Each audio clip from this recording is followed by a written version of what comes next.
Musím sa k niečomu priznať. Som otrasná v dokončovaní mojich crafty projektov.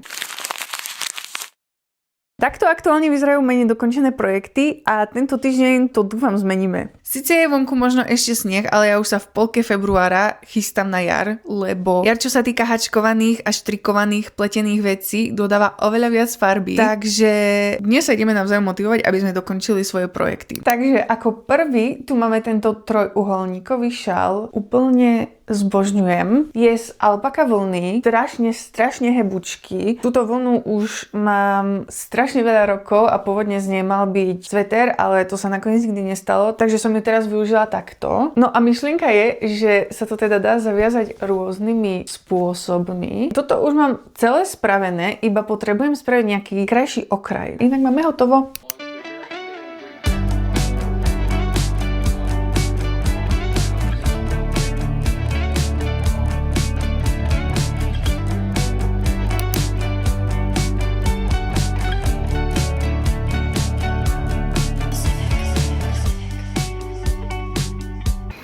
OK, ďalší projekt je táto Triangle Tote taška.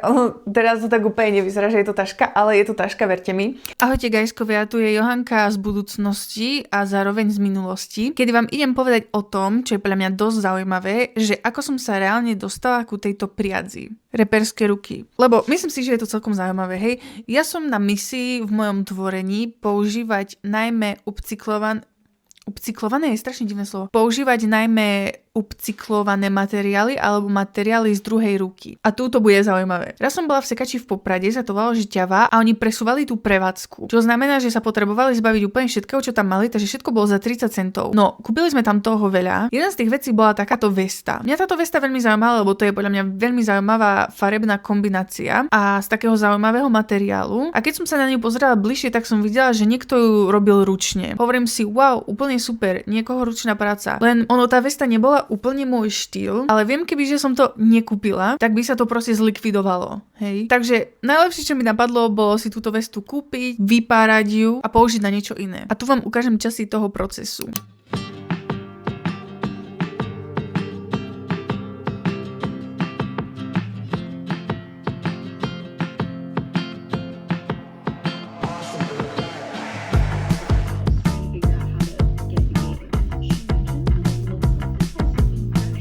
Je to vlastne z jedného veľkého obdĺžníka, to sú moje obľúbené projekty, lebo sú proste najjednoduchšie. Tu dám fotky, že ako to má reálne vyzerať. Mám vlastne už telo, mám aj ten popruh. Jediné, čo potrebujeme, je ešte zošiť posledných šév na tomto a potom prísť na to, ako dám ten popruh k tomu telu tašky, lebo z tejto strany som to začala rovno. Akože, dobre, trust the process, guys, hej, z tejto strany som to dávala rovno, čiže to vyzerá ešte ako tak v pohode. Ale keď som sa to snažila pripevniť tu, tak tam bolo vidno proste ten steh, ako keby. Čiže toto je ďalší projekt.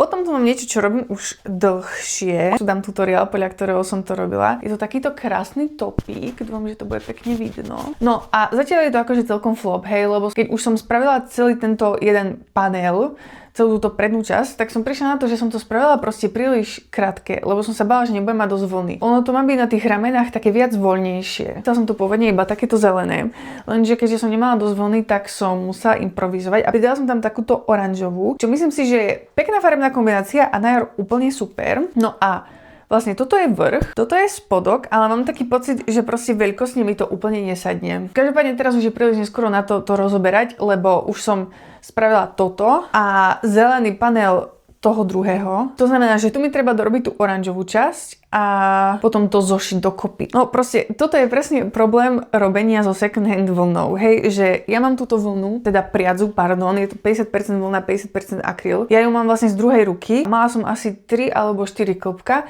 a ja si musím vystačiť s tými 3 alebo 4 klbkami. Tieto priadze napríklad, čo dávam akože spolu, tiež sú vlastne teoreticky z druhej ruky, lebo som ich zobrala mojej babke, ktorá už nežije, takže už ich asi potrebovať úplne nebude. A tiež mám iba tieto dve klbka, takže proste je to celé strašne obmedzené. Ale aj tak to zbožňujem, lebo zbožňujem proste používať nepoužívané veci. Čiže aby som vás uviedla do deja, už máme obidve strany, obidva panely. Tuto dole sú už aj zhačkované.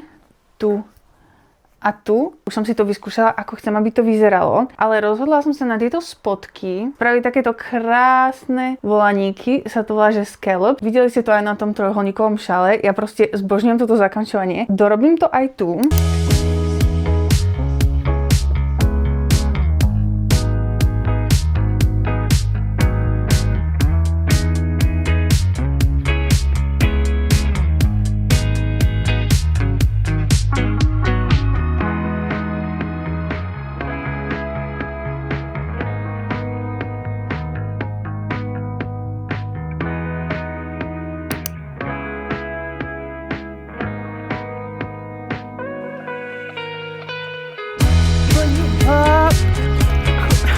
No a ešte takýto bonus projekt, presne ak som rozprávala o tej second hand vlne, tak sestra mi kúpila v sekači takúto krásnu, úplne presne jarnú priadzu, teda aspoň podľa mňa jarnú.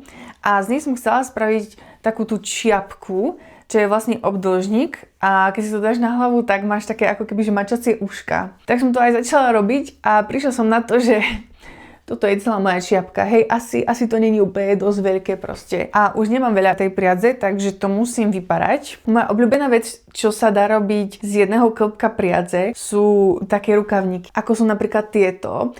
Lebo je to úplne krásne, úplne praktické a nepoužiješ na to veľa vlny. Takže sa pokúsim z tohto spraviť ďalšie handwarmers, lebo ja ich robím strašne rada. Pôvodne som robila 3 rôzne druhy týchto rukavníkov, lebo na to sa používa malo vlny, ale akurát v tú dobu, čo bolo už tak dávnejšie, na mňa padla všetka ťarcha sveta, takže som zobrala tamtu, ešte kombináciu aj tejto a zelenej a dokončila som iba tieto jedné. Na ostatné sa ma radšej nepýtajte, ako dopadli.